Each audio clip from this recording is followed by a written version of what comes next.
Hello, my name is Justin, and I am taking a course through Liberty University online. And this is my video on the representation of scholarship read on the discussion thread, and it's our second week in graduate school. So the item I picked from the list of items was N. Miles from Monster to Martyr, representing Mary Dyer. A lot of this was probably something I normally wouldn't catch my eye. And reading this brought some things I would say, to the forefront of my mind. And I knew some of this from history and Puritan history, but not the whole detail of it. So I'm very grateful that this provided a bigger story. And a lot of it has to do with not just one person, just with Mary Dyer.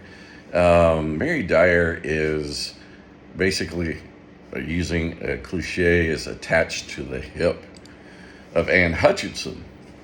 And very pronounced, open, religious, something that goes against the grain, and easily labeled a dissenter, and something that, from leaving England and coming to Massachusetts into the New World, that Massachusetts did not want to put up with.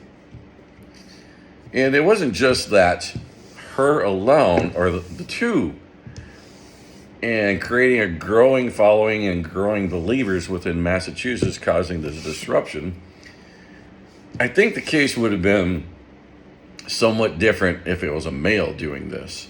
And all of the mayhem that the families had to go through, they've even threatened to excommunicate, banish, whatever else, to any of the leaders, any of the people involved in this, the followers, the listeners, because they used to go to the house and listen to these thoughts, and it was going against every thought of the Massachusetts way of thinking about the Puritan beliefs.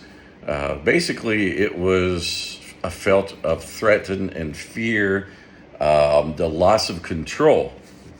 But I don't see this just as a story about feminism, or a story about the lesbianism, or a story of just religion.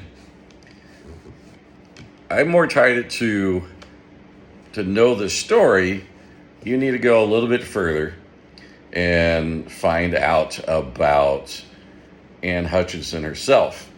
And where do they get these ideas from? There has to be an inkling of information, or there has to be somebody else involved in providing them this information. Because when I first learned of this story, I was really thinking it was just the two, and it grew into more and more and bigger and following, and she was just going against the grain, which has a lot to do with it.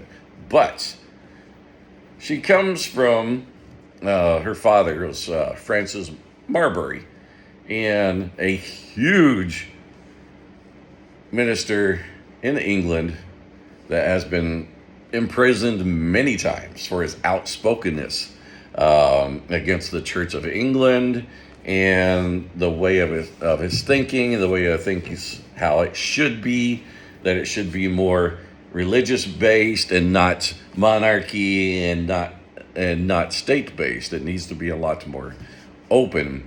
And he was also a schoolmaster and a reformer. So a lot of this where Anne Hutchinson got was from her father. Her father passed on a lot of this information.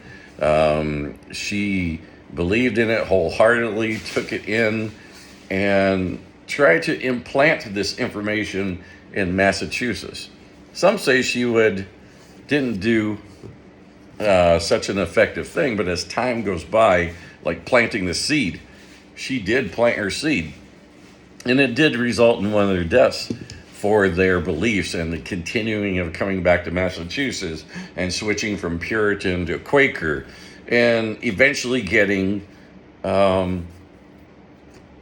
put to death as the only Quaker female that's ever been hung in Massachusetts for her beliefs and her persistence and to push the envelope. So this has many effects and really brings about each different focus, like I mentioned before, that you could really study and go into. And in some way, I'm surprised this has not been something more thoroughly researched within each focus. The information is out there, and it just provides another light. Like I'm saying, there has to be a reason first. There had to be a reason for this happening, and it seems to be her father.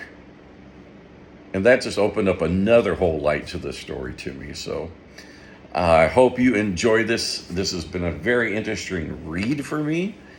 And I like connecting the dots. And there are many dots within the story. So everyone have a good day. Bye-bye for now. And I hope you enjoyed this.